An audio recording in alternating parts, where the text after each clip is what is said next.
So, second video, I decided to show you some great rock and roll albums to kick off the weekends. Rock and roll, punk rock in that vein. Very different types of bands. Let's start off with this one. Go. This is a double CD from the with their two first albums, which are In Sickness and in Health and Kicked Out of Hell. There's absolutely no bad song on this album. This is a pure rock and roll, rockabilly, psychobilly as they name it. With the legendary singer Sparky has a very throaty, horror-like voice, and there's some sick and spooky lyrics, some shock value to their lyrics as well, but it fits the music. Go. Second CD, the Vanilla Muffins. The only time you will ever see me at a football match would be when these guys come and play and everybody in the stadium would sing along. How great this would be. This is a highly infectious, melodic, street punk kind of band, and almost every song is a football anthem. So this is really fun to listen to. Their melodies, they stick in your head for days. Great song. The title is The Drug is Football. I always say the football is a drug because of the Roxy Music song, but it's the other way around.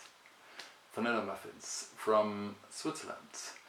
And they have also a cover of Mexican Radio, the new wave band that Celtic Frost covered. Cool song. Then we got the LPs. First album by the Hives, the Swedish punk rock band, garage rock, punk rock and roll.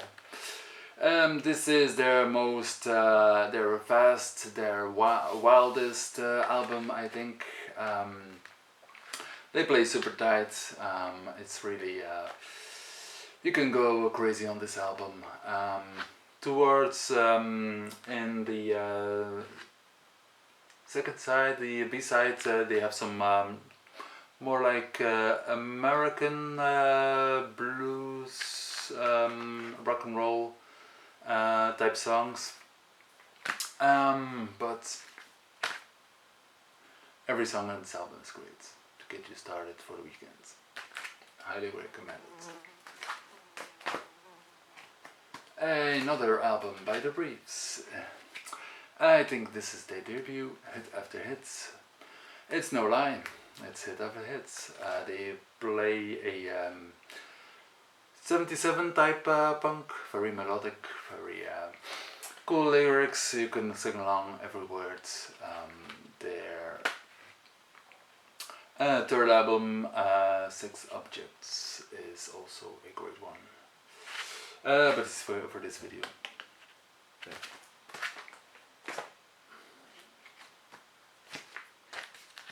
Social Distortion. And this is the second album from their three major label albums.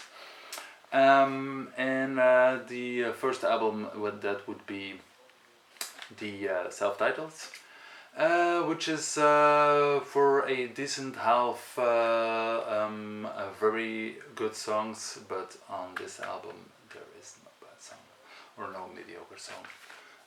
Super catchy, a bit on the corny side, but this is the kind of corny that I like. Very rockabilly and country influenced rock and roll.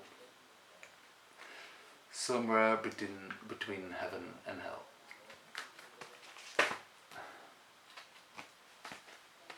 This is the Aussie band, the Saints, their debut.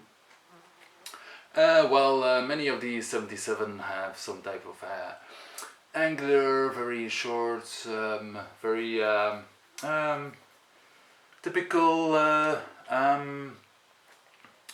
playing style, but this album is very, this band plays more loose rock and roll.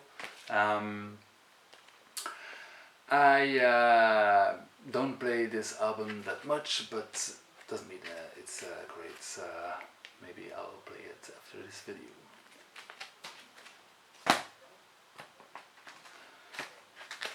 The Ramones, Mondo, Bizaro.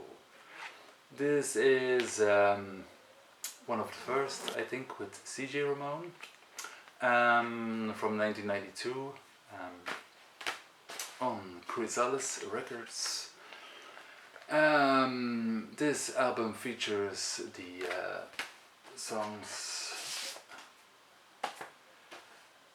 Poison Heart, which is written by Dieter Ramone. He has written 3 songs for this album, but around this time he was making that hip hop album. Too bad he's not in this album. He quits. But all the songs on here are great. The Job That Ate My Brain, Strength to Endure, Take As It Comes is a Doors cover. Main Man, cool song, it's written by Didi Ramone. Tomorrow She Goes Away, and Touring, which sounds a bit like a Beach Boys song. This is one of my favorite Ramones albums. It's superb. The last album, one of the last albums I got is this one by the Vipers. From 1986, Land of the Lost. This is the first album where this logo is used. I gotta say, the first one, This Is Real, is my favorite, but this is my second because you have the 3 classic album run, and then you have this one with a few years in between, and these songs are all superb as well. They're a little different, but each song separately is really cool. He kept on making great songs, riff after riff. You're amazed. He still got the gloomy atmosphere on the songs. He does some guitar overdubs. Messing around with the mixes, with the production. You can all hear that on this album, Land of the Lost. 2 more. Poison ID, Feel the Darkness. Feel the Darkness is a cool title, I believe. They have other cool titles, like Kings of Punk, and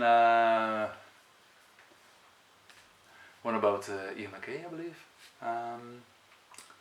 But this album is one, well produced, well played, great written songs. It used to be somehow some kind of crappy band back in the early 80s, but they just got better and better. This has also the song The Badge, which Pantera covered and is featured on the soundtrack of The Crow. 50% rock and roll, 50% hardcore, something like that. Just awesome album. And then the last one is Leatherface with Mush, meaning mushrooms, I think. Melodic, raw, bit emo, post-hardcore, but played faster. They say this is some kind of a blend of Motorhead and Husker-Du. I think Motorhead because of the voice. The singer sounds like he smokes 3 packs a day. But still not like. This is different. Husker-Du, yes, the melodic guitar riffs make you think of Husker-Du, but this is, I think, unique. A unique way of playing punk rock. I got to know the band from their previous records called Cherry Knoll, which was even more raw. But the production and the emotion, the feelings on this album are really great. It's I think you could call this a classic punk rock album. Mush. So I fed you some records to kick off the weekend. So have a nice one. See you in the next video.